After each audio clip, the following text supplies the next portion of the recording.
오래전에 한 잡지사에서 설문조사를 했습니다. 재벌 총수들 중에 가장 탁월하다고 생각하는 사람은 누구냐고 물었습니다. 응답자의 70% 이상이 당시 삼성그룹의 회장이었던 이건희 회장을 꼽았습니다. 이건희 회장이 잡지사와 인터뷰한 내용에 따르면 그는 하루에 한 끼밖에 못 먹는다고 했습니다. 그리고 하루에 3시간밖에 잠을 못 잔다고 했습니다. 만일 이건희 회장이 대한민국 경제를 위해서, 국민을 위해서, 또 그의 회사에서 일하는 수많은 직원들을 위해서 하루에 밥도 한 끼만 먹고 잠도 겨우 3시간을 자면서 일한다면 그분은 누구보다 더 숭고한 삶을 살았다고 할 수 있을 겁니다. 하지만 더 많이 가지고 싶고 더 높이 올라가고 싶은 욕망으로 그렇게 일했다면 그는 가장 가여운 사람이 아닐까 싶습니다. 제대로 먹지도 못하고 잠도 못 자고 땅만 보면서 평생을 살다가 막상 이 세상을 떠날 때 과연 무엇을 들고 갈 수 있을까요?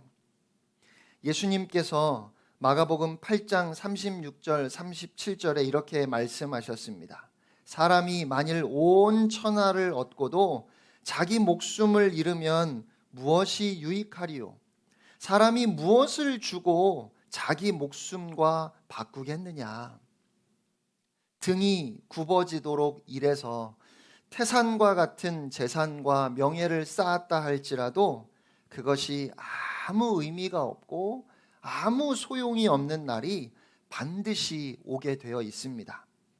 우리는 다 그렇게 땅만 보며 살았던 사람들인데, 그런데 하나님의 은혜로 우리 눈이 밝아졌고 하나님의 은혜로 우리의 귀가 열렸고 하나님의 은혜로 우리의 삶이 온전히 새로워졌습니다. 누구보다도 그러한 복음의 능력을 절절히 깨달았던 사도 바울은 오늘 본문에서 이렇게 증언합니다. 11절 말씀을 우리 함께 읽겠습니다. 시작. 그러므로 내가 말하노니 그들이 넘어지기까지 실족하였느냐? 그럴 수 없느니라. 그들이 넘어짐으로 구원이 이방인에게 이르러 이스라엘로 시기나게 함이니라. 아멘. 여기서 그들은 그리스도의 십자가 복음을 거부하고 있는 유대인들을 가리키지요. 그들이 넘어지기까지 실족하였느냐라는 이 물음은 11장 1절에 이어서 다시 한번 패역한 이스라엘을 하나님께서 완전히 버리신 것인지를 질문하는 겁니다. 그리고 바울은 또다시 그럴 수 없느니라 라고 반복해서 강조하고 있습니다. 그들이 넘어짐으로 구원이 이방인에게 이르러 이스라엘로 시기하게 하려는 것이라고, 그들 안에 질투하는 마음을 불러 일어나게 하려는 것이라고 설명합니다. 이 말씀은 이런 내용입니다. 어린 자녀가 다른데 막 정신이 팔려가지고 밥을 잘 안 먹으려고 하면 엄마나 할머니가 아주 흔하게 쓰는 방법이 있습니다. 옆에 형이나 누나 누구든지 상관없습니다. 옆에 있는 다른 사람에게 그 밥을 주겠다고 하는 겁니다. 그렇게 다른 누군가에게 밥을 주는 척 하면 아이들은 거의 예외 없이 시기심에 얼른 밥을 받아 먹지요. 하나님께서 이스라엘 백성들에게 사용하시는 방법이 바로 그와 같다는 것입니다. 하나님께서 그렇게 이스라엘이 시기하게 하셨다는 것이 얼핏 생각하면 왠지 공의로우신 하나님과 잘 어울리지 않는 듯 싶지만 근본적으로 이 시기심이라고 하는 것은 다른 사람이 가지고 있는 어떤 것을 나도 갖고 싶은 마음입니다. 그 시기심이 좋은 것인지 나쁜 것인지는 바라는 것의 본질과 그것을 가질 권리가 나에게 있는가에 달려 있습니다. 그러니까 만일 내가 바라는 그것이 본질적으로 악하거나 다른 어떤 사람에게 속해 있어서 나에게는 아무런 권리가 없다면 그 시기심은 나쁜 것이겠지요. 하지만 내가 바라는 것이 본질적으로 선한 것이고 특별히 하나님으로부터 온 복으로서 하나님께서 모든 사람들에게 누리도록 하시는 것이라면 나도 그것을 갖고 싶다고 하는 것은, 그렇게 시기하는 것은 전혀 악한 행위가 아닙니다. 그러한 바람은 오히려 본질적으로 옳고 그것을 불러일으키는 것은 사역의 동기가 될 수 있습니다. 하나님은 엄마가 밥을 다른 사람에게 주려고 하는 것처럼 갑자기 그 관심을 이방인들에게 돌리심을 통해서 이스라엘 백성들이 시기하게 해서 다시 이스라엘이 하나님께로 돌아오게 하려고 하셨다는 겁니다. 그러면 그래서 이스라엘 백성들이 하나님께로 돌아오면 그때는 하나님이 이방인들을 다시 버리실까요? 아닙니다. 12절 말씀 함께 읽겠습니다. 시작. 그들의 넘어짐이 세상의 풍성함이 되며 그들의 실패가 이방인의 풍성함이 되거든 하물며 그들의 충만함이리요. 아멘. 이스라엘이 넘어져서 이방인들에게 새로운 기회가 주어졌습니다. 그리고 하나님께서 의도하신 대로 그 일을 통해 이스라엘이 시기함으로 다시 하나님께로 돌아오게 되면, 그러면 이스라엘은 처음부터 하나님께서 뜻하셨던 것처럼 제사장 나라의 사명을 감당하게 될 것이고, 이방인들은 이스라엘이 그와 같이 사명을 회복함을 통해서 더 큰 복을 받게 될 것입니다. 하나님은 이스라엘이 하나님을 거스려도 그들을 포기하지 않으시고 놀라운 방법을 통해서 이방인에게도 복을 주시고 뿐만 아니라 이스라엘도 회복시키시는 이 놀라운 은혜의 역사를 오늘도 이루어가고 계시다는 겁니다. 이스라엘이 패역하게 됨으로 말미암아 이방인들이 풍성한 은혜를 누렸다면 하나님께서 이스라엘 백성들을 회복시키시고 구원하실 때 그 구원의 역사는 얼마나 더 위대하고 또 놀라운 것일까요?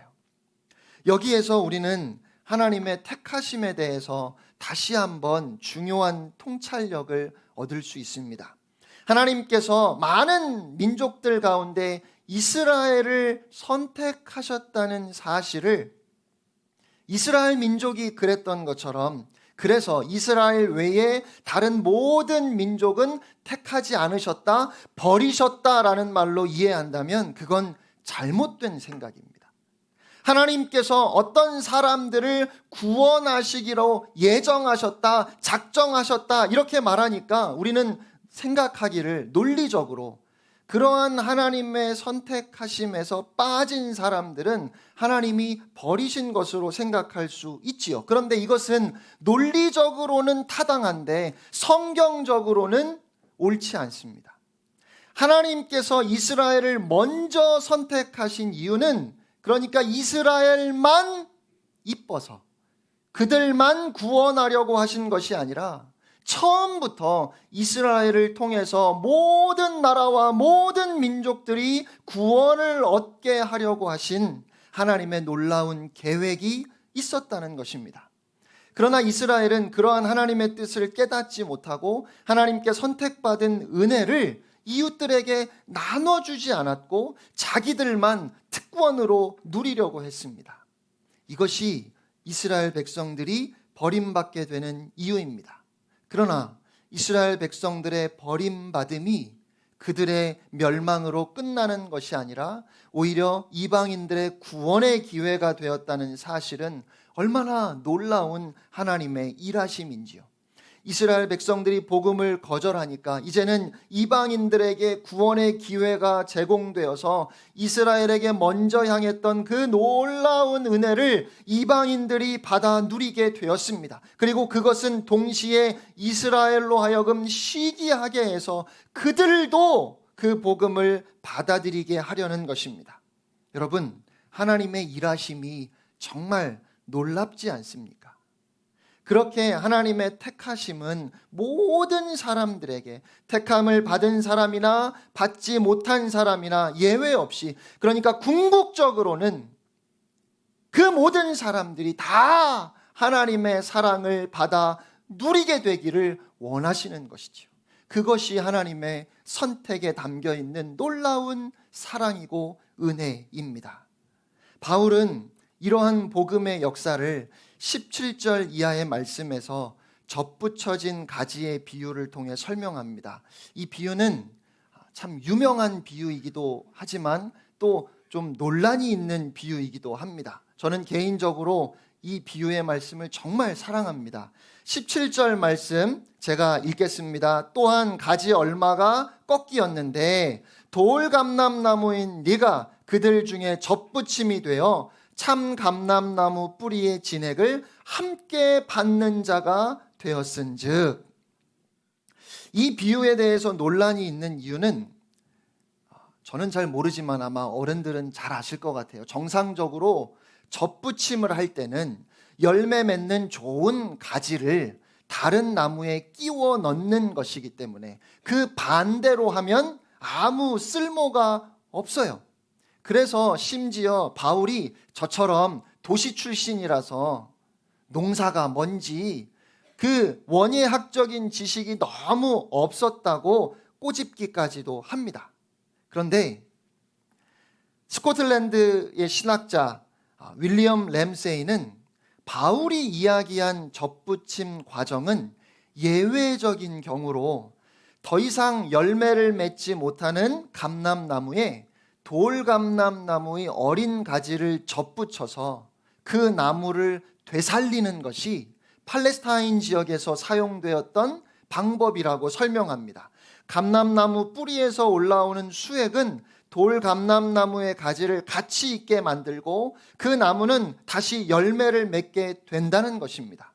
그래서 이 비유는 꺾어짐과 접붙임이라는 두 주제를 통해서 이방인 성도들에게는 한편으로 정신을 똑바로 차릴 수 있도록, 또 유대인들을 향해서 어떤 마음을 가져야 하는지 경계의 교훈을 주면서도 동시에 이스라엘 민족에게는 그들이 회복될 것이라고 하는 약속의 메시지를 주고 있는 겁니다.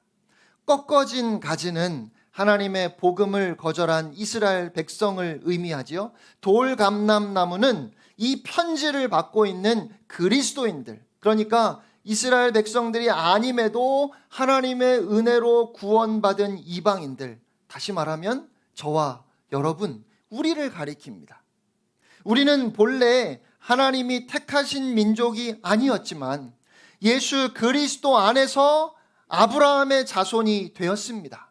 그런데 그런 우리가 과연 이스라엘을 업신여겨도 되겠습니까? 또 복음을 받아들이지 않는 사람들을 어리석다고 그들에게 함부로 대할 수 있겠냐는 말입니다. 감람나무는 생명을 상징합니다. 감람나무의 열매가 이스라엘 백성들의 주요 식량이 되기도 했습니다. 또 감람나무 기름은 등을 밝히는 데 쓰였기 때문에 감람나무는 빛을 상징하기도 합니다. 그런데요, 돌감람나무는 열매를 맺지 못합니다. 그러니까 감람나무로서의 가치가 전혀 없습니다. 땅속의 양분은 잘 빨아먹으면서도 열매는 맺지 못하니까 다른 나무가 자라는데 방해만 되는 나무입니다. 차라리 없는 게 더 나을 것 같아요. 그러면 그 양분을 열매 맺는 다른 나무들이 먹을 수 있지 않겠습니까? 제가 바로 돌감람나무 같은 존재라는 것입니다. 하나님의 은혜로 이 자리에 있기까지 과연 우리는 다른 사람들에게 도움이 되는 삶을 살았습니까? 오히려 돌감람나무처럼 남이 가져야 할 것을 빼앗고 그러면서도 열매는 하나도 맺지 못하는 방해만 되는 존재는 아니었습니까? 나무는 자기가 먹기 위해서 열매를 맺지 않습니다. 그렇죠? 남에게 주기 위해 열매를 맺습니다. 그런데 우리는 남을 위한 열매는 하나도 맺지 않고 오히려 남의 생명을 빼앗기만 했던 그것이 은혜 받기 이전에 우리의 모습이 아닌가 하는 것입니다. 그런데 그런 돌감람나무가 참 감람나무에 접붙임 되었습니다. 그러자 어떻게 되었죠? 참 감람나무의 뿌리에서부터 올라오는 양분을 함께 받게 되었습니다. 여러분, 이것이 정말 중요합니다. 17절 하반절에 함께 받는 자가 되었은즉 이라고 현재형으로 되어 있는 것은 이 접붙임을 통해서 한 번 양분을 받고 끝나는 것이 아니라 계속해서 접붙여져 있는 한 끊임없이 은혜를, 그 양분을 제공받는 것을 의미합니다. 그래서 열매를 맺을 수 있게 되는 것이죠. 18절 말씀 함께 읽겠습니다. 시작. 그 가지들을 향하여 자랑하지 말라. 자랑할지라도 네가 뿌리를 보전하는 것이 아니요 뿌리가 너를 보전하는 것이니라. 아멘. 그렇게 참 감람나무에 접붙여지려면 어떤 가지든 꺾어져야 합니다. 돌감람나무 가지가, 참 감람나무 가지가 꺾어진 그 자리에 접붙임을 받았는데, 그래서 그렇게 접붙임 받아놓고 떨어진 가지를 보고 너는 참 한심하구나, 어쩌다 그런 신세가 되었니? 라고 말하며 우쭐댈 수 있겠습니까? 그래서는 안 된다는 것이지요. 자랑할 수 없다는 말입니다. 18절 하반절에서 보전한다는 말은 붙잡는다라는 의미예요. 내가 참 감람나무에 접붙임 받았을 때 내가 그 나무를 붙들어서 생명을 유지하는 것이 아니라 참 감람나무가 접붙여진 가지들을 붙들어 줌으로 나를 보호하고 내가 자라게 하고 결국 열매를 맺게 하는 겁니다. 그러니까 내가 자랑할 것은 아무것도 없습니다. 참 감람나무는 바로 예수 그리스도이십니다. 우리는 쓸모없는 돌감람나무였는데 예수님께 접붙임 받음으로 비로소 생명의 열매를 맺는 그리스도인이 되었습니다. 우리가 예수 그리스도께 접붙임 받을 수 있었던 것은 이스라엘이라는 가지가 꺾였기 때문입니다. 이스라엘이라는 가지가 주님을 대적하다 꺾임으로 복음이 온 사방으로 퍼져나가게 되었고, 꺾인 바로 그 자리에 우리가 접붙임을 받았다는 것입니다. 이것을 깨닫는다면 꺾어진 가지를 겸손히 사랑하고 포용해 주어야 합니다. 그래서 오늘 본문 13절에 기록된 사도 바울의 고백이 참 귀합니다. 13절 말씀 우리 다 같이 함께 읽겠습니다. 시작. 내가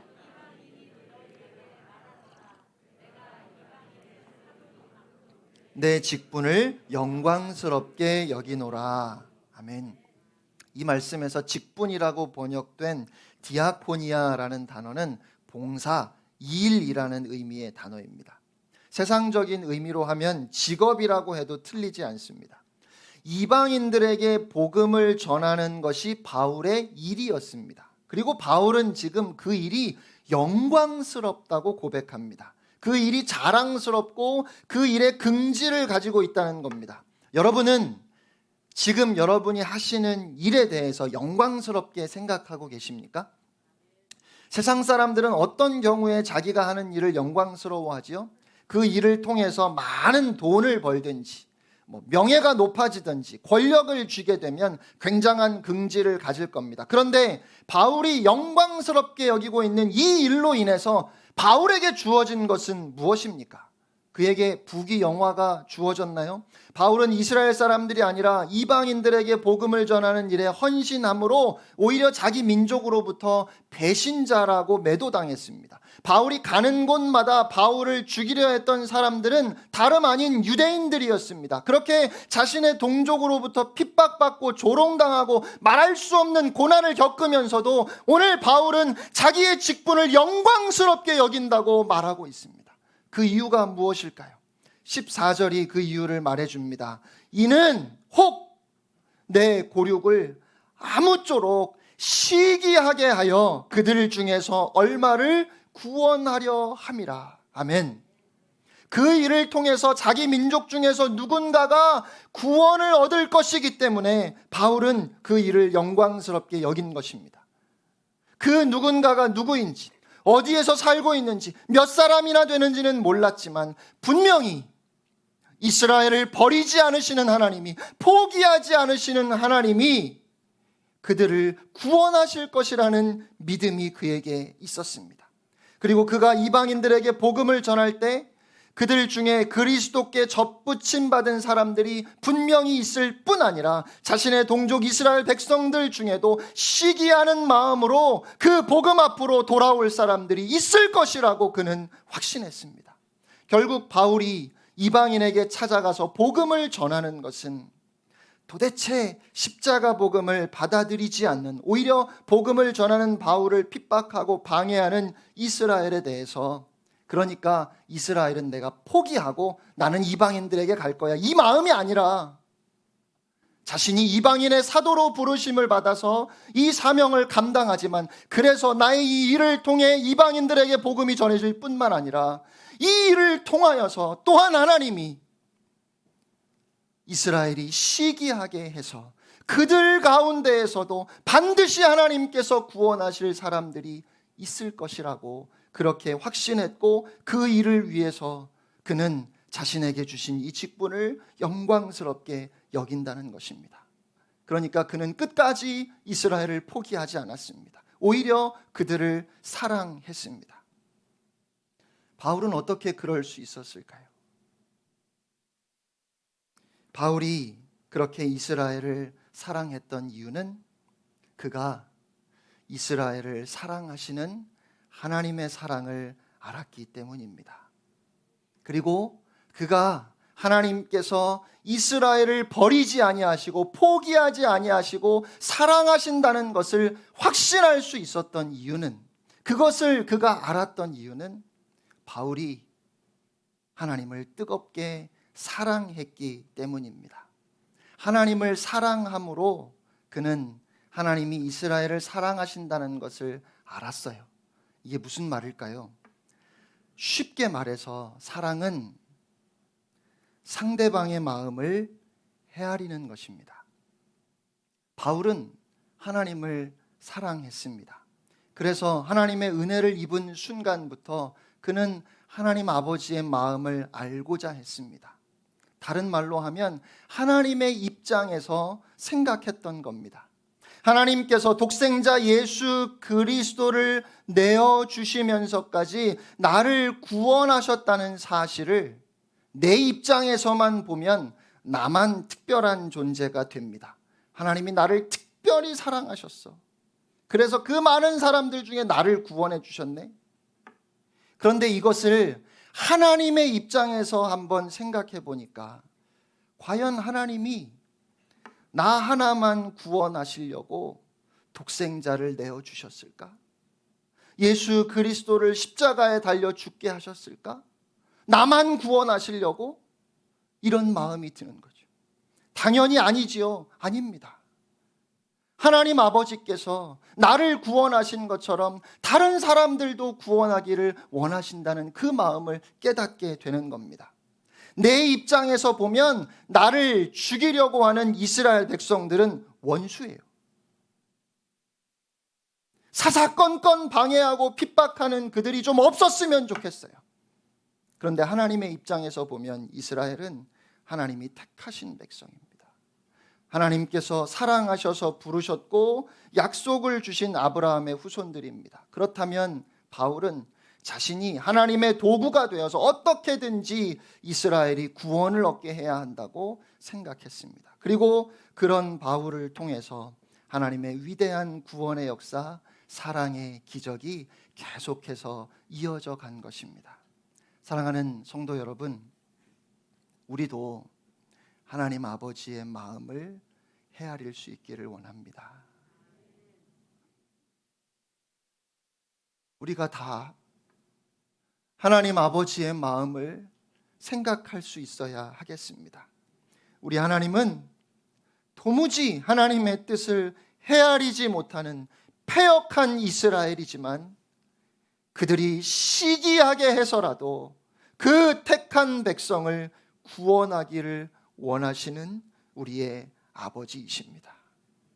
그리고 우리 하나님은 돌감람나무 같은 저를 포기하지 아니하시고 그 꺾인 자리에 접붙여 주셔서 참 감람나무의 양분을 함께 받게 하셨습니다.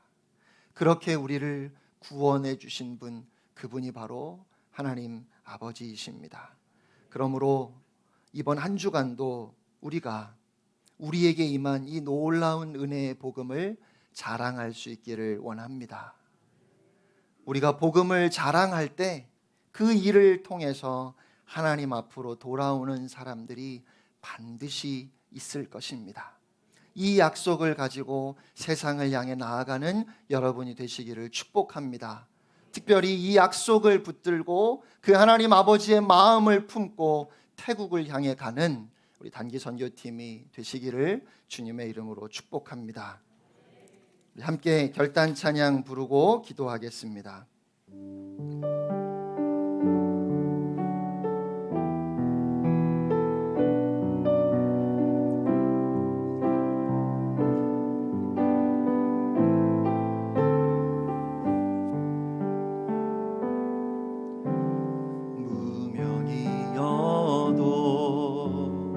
공허하지 않은 것은 예수 안에 난 만족함이라. 가난하여도 부족하지 않은 것은 예수 안에 오직 나는 부요함이라.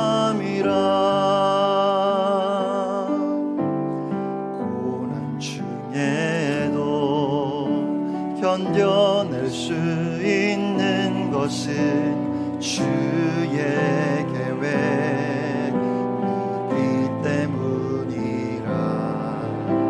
실패하여도 일어설 수 있는 것은 예수 안에 오직 나는 승리함이라.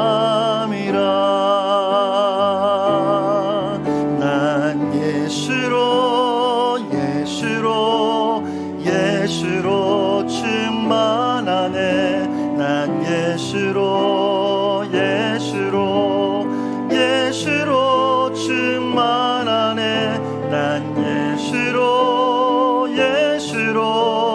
예수로 충만하네. 영원한 왕 내 안에 살아계시네. 내 몸이 약해도 낙심하지 않는 것은 예수 안에 난 완전함이라. 화려한 세상 부럽지 않은 것은 난 예수로 충만함이라. 난 예수로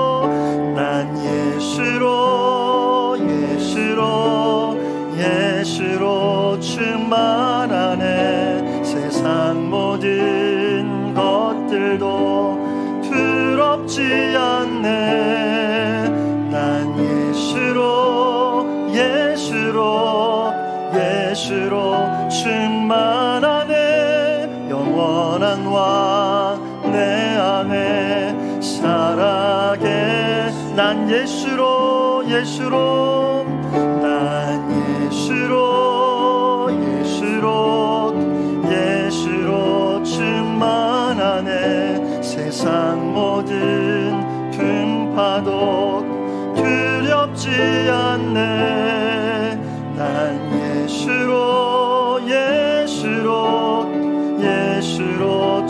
충만하네 영원한 왕 내 안에 살아계시 영원한 왕 내 안에 살아계시네 살아계신 하나님